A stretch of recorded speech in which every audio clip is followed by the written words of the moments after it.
안녕하세요.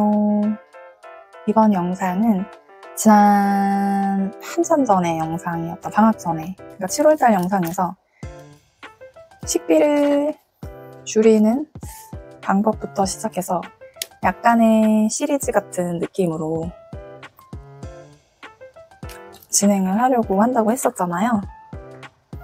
물론 식비를 제가 많이 줄이지는 못하지만 그래도 도움이 됐으면 하는 바람에서 제 자신한테기도 하는 말이기도 하니까요. 그 다음에 두 번째, 교육비에 대해서 진행해 보도록 하겠습니다. 교육비. 두 번째 이야기. 교육비. 돈을 아끼려면 이 교육비 문제가 굉장히 심각하죠, 지금. 그렇지 않나요? 교육비 다들 어떻게 쓰고 계세요? 어떻게 아끼고 계시나요? 이 비중이 큽니다. 생각보다 커요. 그러니까 노후 대비를 지금 못하고 이 교육비를 지금 지출하고 있는 현실이죠. 그러니까 뭐 돈이 많거나 걱정 없으신 분들은 제외를 하도록 하겠습니다. 저는 그런 상황이 아니거든요. 저도 그냥 저도 일반 시민, 소시민이라 비슷합니다. 저희 집 교육비는 일단 공개를 해야 될까 말까 고민 중인데, 저희 집 교육비는 일단 50만 원이에요. 평균, 대략. 지금 아이가 초등학생이고요. 중학년이에요. 중학년이라면 3, 4학년이에요. 그래서 지금 제 개인적인 생각으로는 많이 쓰고 있지는, 다른 집의 평균이라고 하면 좀 위험할 것 같은데, 이 평균이라는 발언이 굉장히 위험한 발언이거든요. 근데 제 생각에는 엄청 많이 쓰고 있지는 않아요. 요즘 시대에. 예전 같았으면 많이 쓰고 있는 편이긴 하죠. 이 50만 원이 결코 적은 금액은 아니거든요. 그럼에도 불구하고 아마 어느 정도 사교육을 하시는 분이라면 적은 비용을 지금 사용하고 있다라고 말씀해 주실 것 같아요. 이 50이라는 게 순수 학원비를 말하는 거예요. 학원비. 학교 준비물, 교재비 이런 걸 플러스 마이너스 어느 정도 되겠죠. 저희 아이 같은 경우는 현재 사교육을 예체능만 하고 있어요.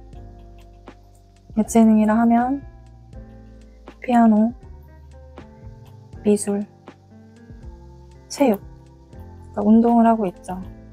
운동을 2개 하고 있어요.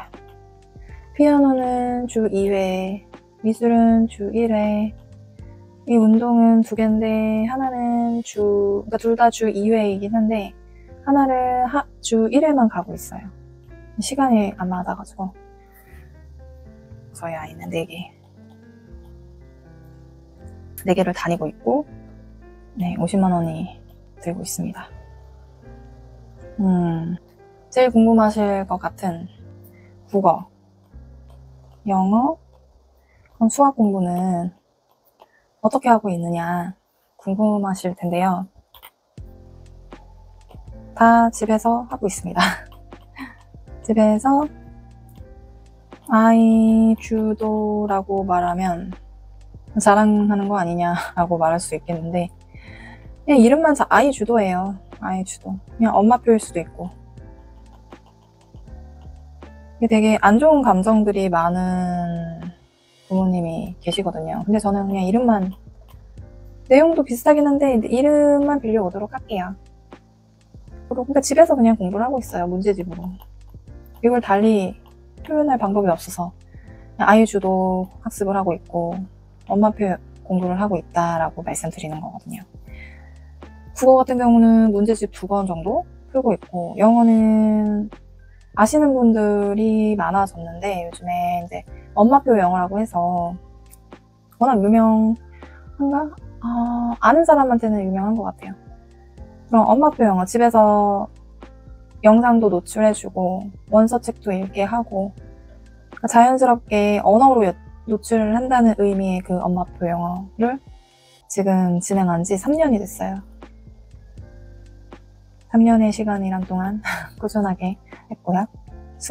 수학도 집에서 문제집으로 방학 때는 예습을 하고 있고 학기 중에는 기본 문제집 그리고 복습으로는 심화 문제집 디딤돌 최상위를 하고 있고 방학 동안에는 사고력 문제집도 풀고 있어요.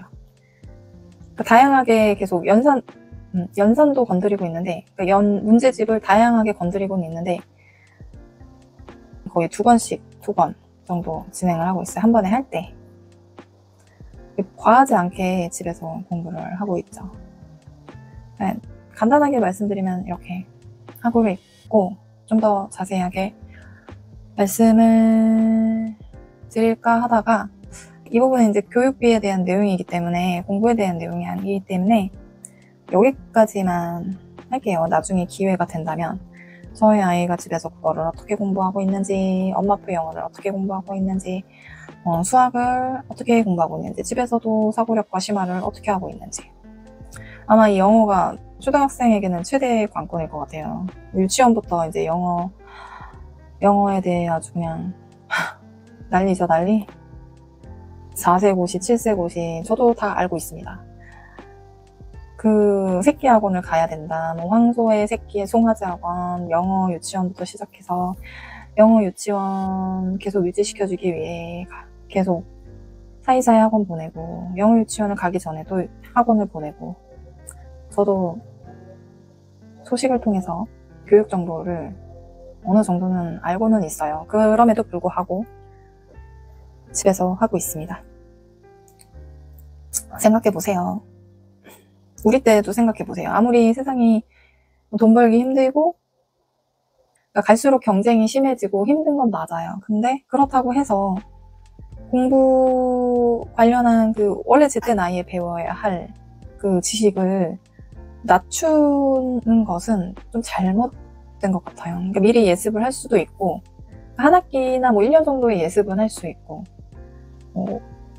워낙 배움을 좋아하고 똑똑한 아이들은 지식을 잘 받아들일 수 있는 아이들한테는 하는 게 맞아요. 근데 평범한 아이들 그러니까 너도 하면 나도 해야 된다 그런 기준으로 이렇게 선행을 하게 되면은 진짜 아이들이 정신이 괜찮을까 싶어요. 저는 솔직히 이제 미래에는 그런 게 걱정입니다. 예전 같았으면 폭력적인 부분 때문에 힘들지만 이제는 정신으로 이게 넘어가기 때문에 세상이 어떻게 될지 너무나 걱정스러워요.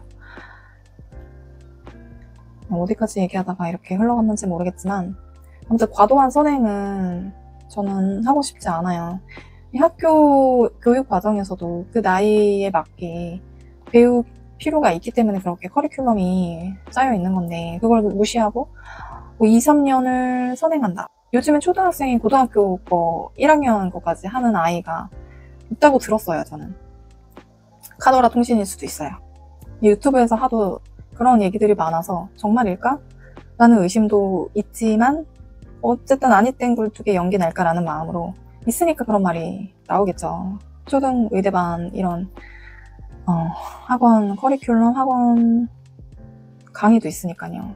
반도 있고 실제로도 아무튼 저는 집에서 용기 있는 사람이 무식하다고 할 수도 있겠네요. 그렇게 진행을 하고 있습니다. 국어에서 책 읽기를 하고 있고 학원은 공부학원을 안 다니기 때문에 이 책 읽는 시간 그리고 아이에게 놀 시간 여유 시간이 많아요. 한마디로 멍 때리는 시간 필요합니다. 생각 정리할 시간이 필요해요. 아이들한테도요. 그래서 저희 집은 이런 시간들이 굉장히 많이 있습니다. 예체능 학원만 다니면 숙제가 전혀 없잖아요. 그래서 시간적 여유가 많아요. 게다가 학교에서 숙제가 없잖아요. 그래서 집에서 그 국영수 문제집을 푸는 게 다예요. 1시간에서 1시간 반 정도 공부를 합니다. 그리고 국어에서는 또 이제 책 읽기 말고 글쓰기를 해요.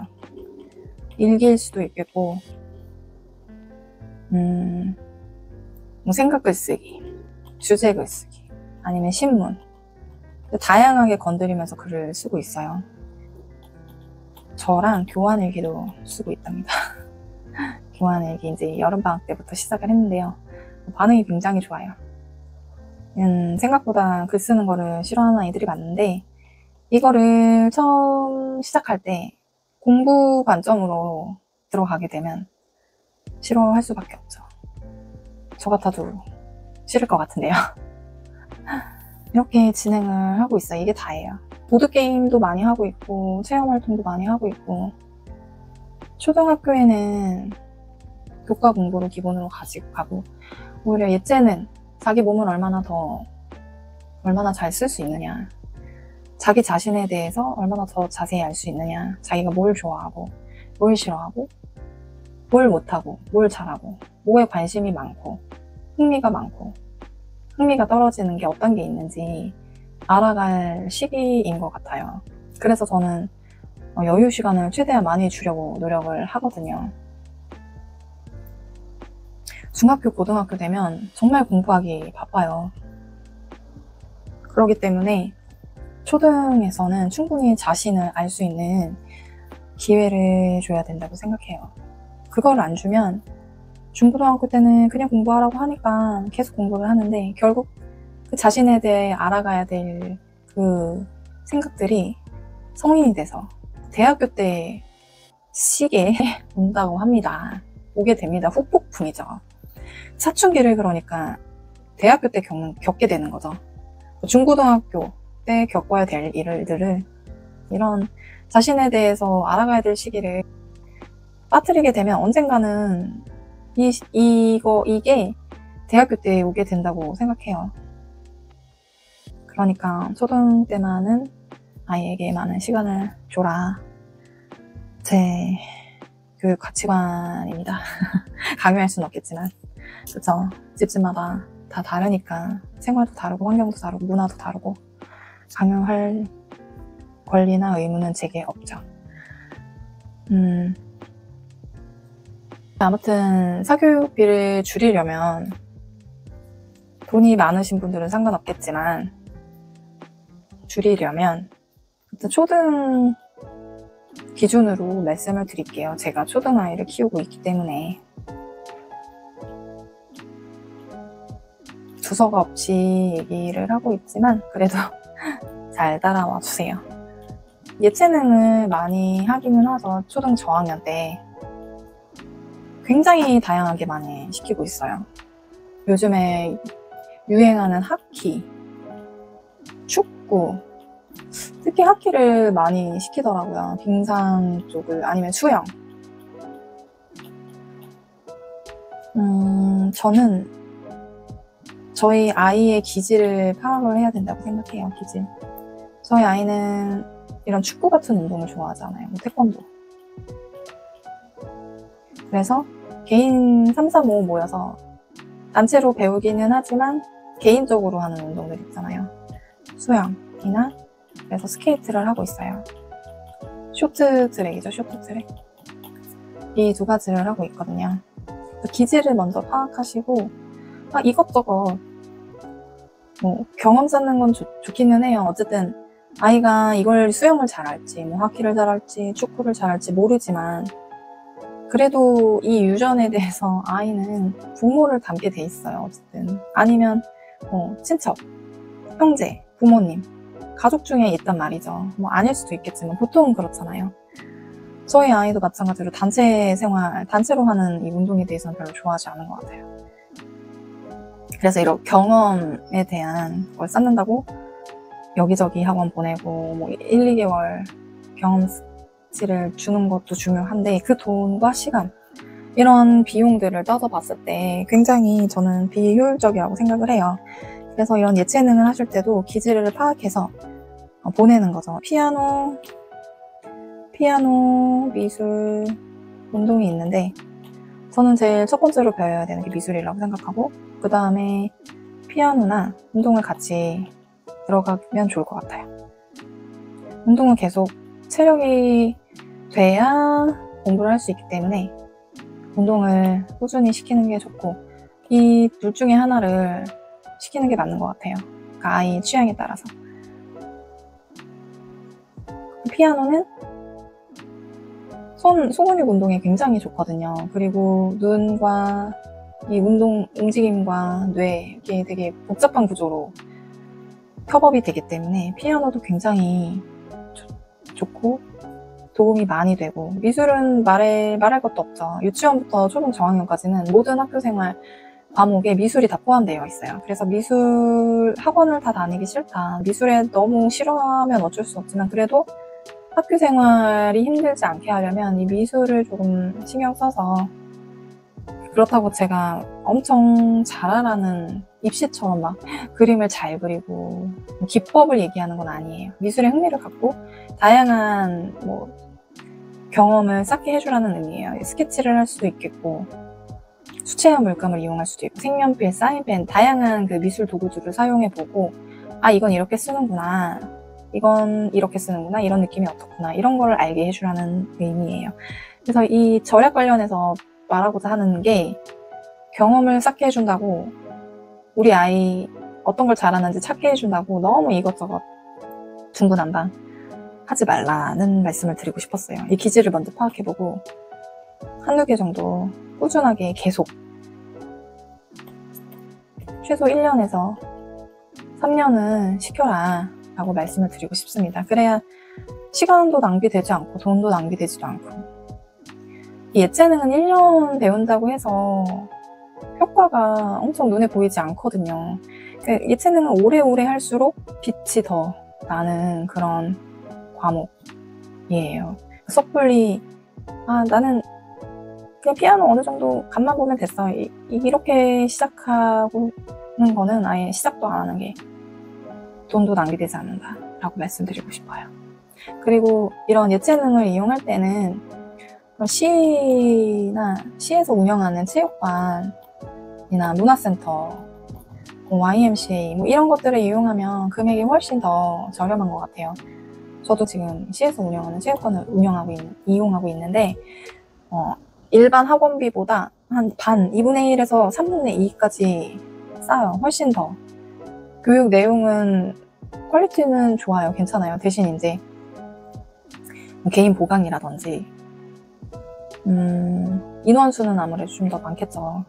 그렇지만 배우는 기술이라든지 그런 내용들은 더 좋을 수도 있다라고 말씀드리고 싶습니다. 방과 후 활동을 이용해보자. 훨씬 가격이 저렴한 거 알고 계시죠? 퀄리티 문제에서 문제 제기를 많이 하시는 부모님이 계실 수도 있는데요. 저희 아이도 배드민턴 방과 후를 1년 정도 했었어요.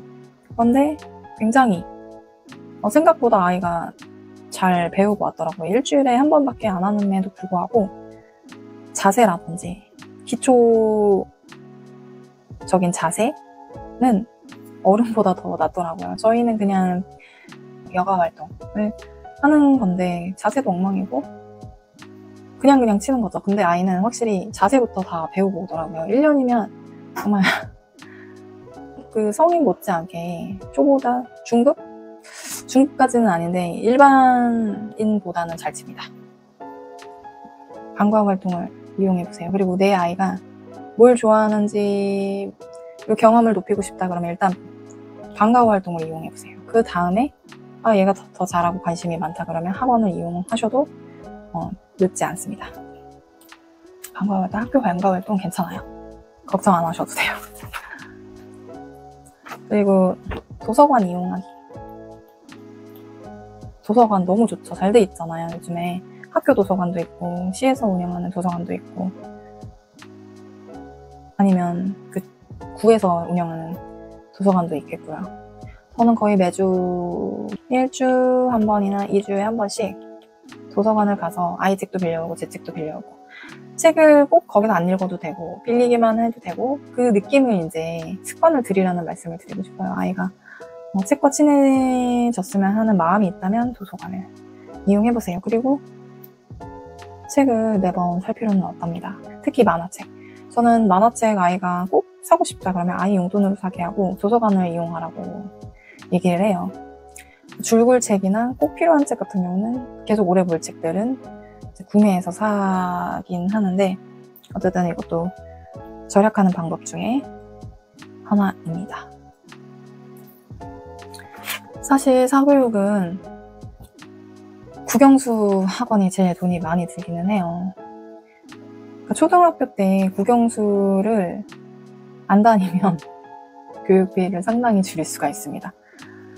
물론 맞벌이 집 같은 경우 엄마 아빠가 다 일을 할 수밖에 없는 상황이라면 이거는 어쩔 수가 없겠죠. 아이가 어디다가 맡겨놓을 데도 없고 돌봄도 한계가 있고 학교 돌봄도 있겠지만 CS 운영하는 돌봄도 있거든요. 그거를 다 이용해도 늦게 오는 시간이 될 수밖에 없는 게 한국 사회의 현실이죠. 물론 재테크 하시는 분도 많고 뭐 유두리 있게 뭐 오전에 시간별로 시간에 맞게 회사를 다니시는 분도 있겠지만 보통은 그렇지가 않잖아요. 어차피 공부해야 될 거 국영수 학원으로 보내시는 경우가 많은데 거의 제가 알기로는 영어 40만 원, 거의 40만 원 정도라고 생각하거든요. 영어 학원이. 그러면 뭐 국어, 영어만 해도 다 합치면 100만 원이 훨씬 넘을 텐데 거기다가 초등학생들은 예체능 안 하는 아이들이 없거든요. 없다고 보거든요, 저는. 주변에 보면 줄넘기하고 태권도는 다 기본으로 다니더라고요. 그럼 거의 뭐 150에서 200?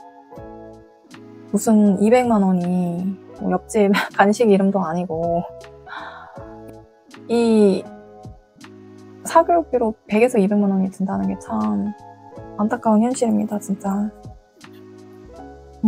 중고등학교 가면 학원비가 더 어마무시해지고 지거든요. 물론 중학교, 고등학교 가면 내 아이가 공부를 할 아이구나, 공부하지 못할 아이구나, 그래서 투자를 중단하시는 부모님도 계시긴 하는데 그래도 희망을 버리지 않잖아요, 부모인데.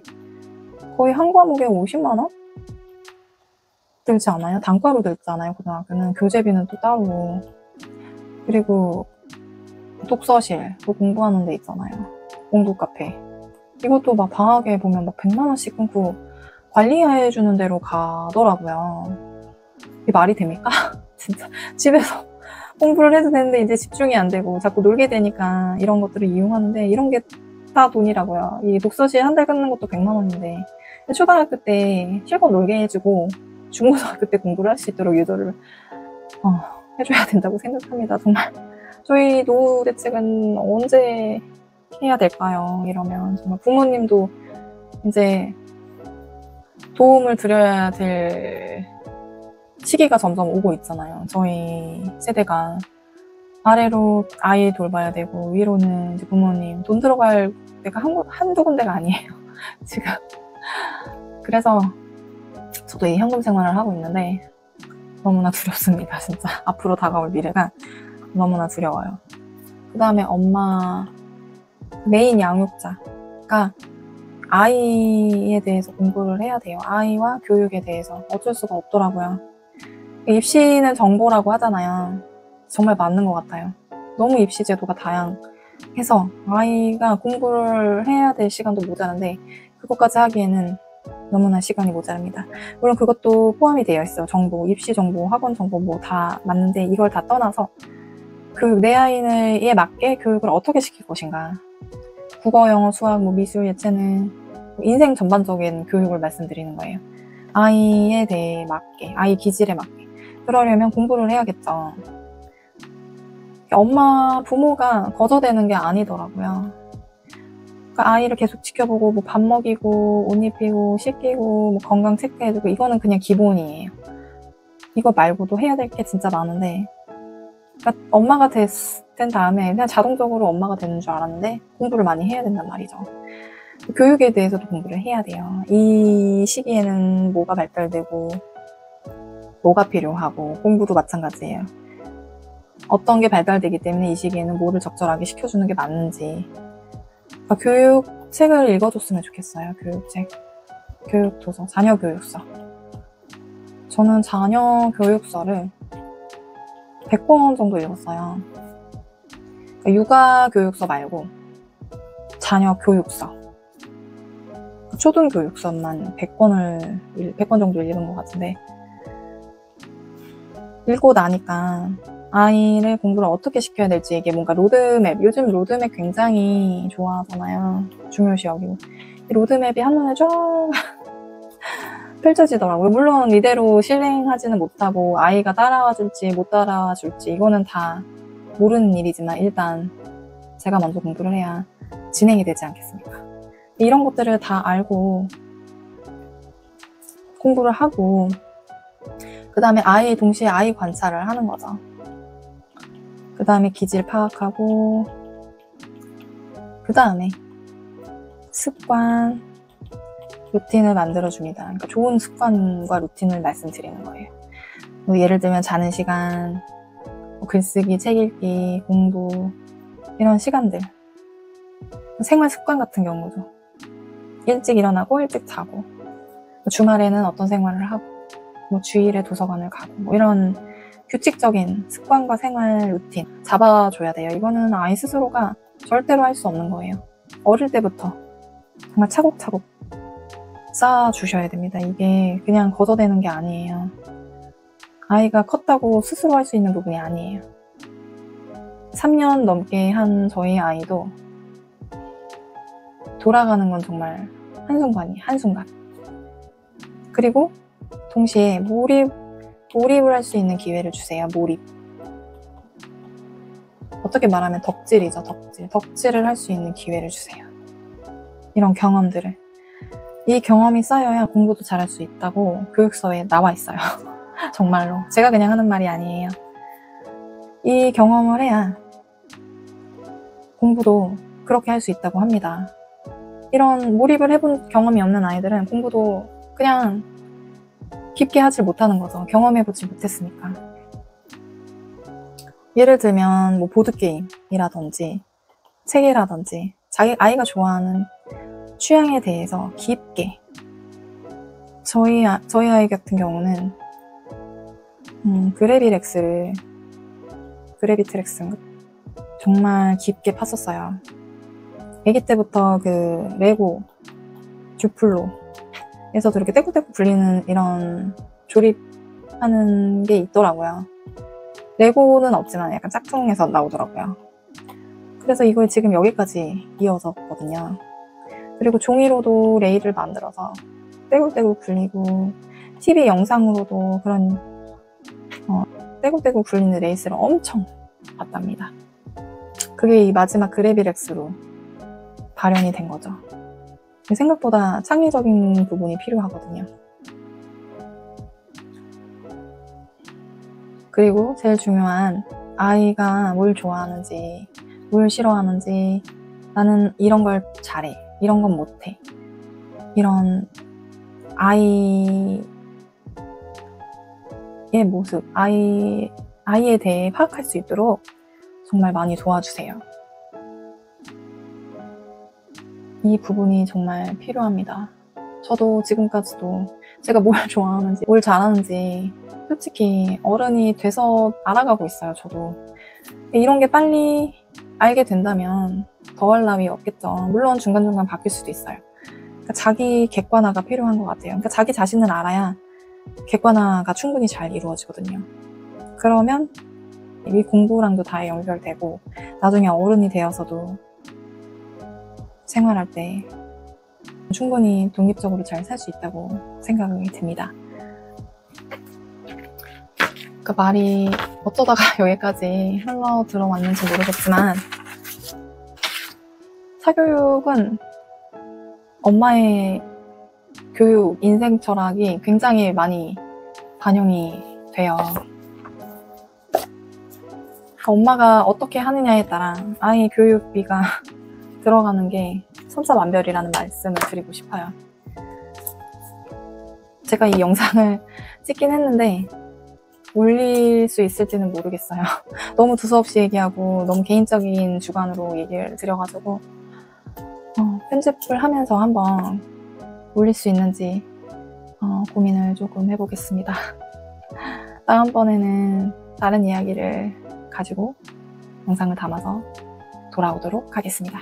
그럼 안녕.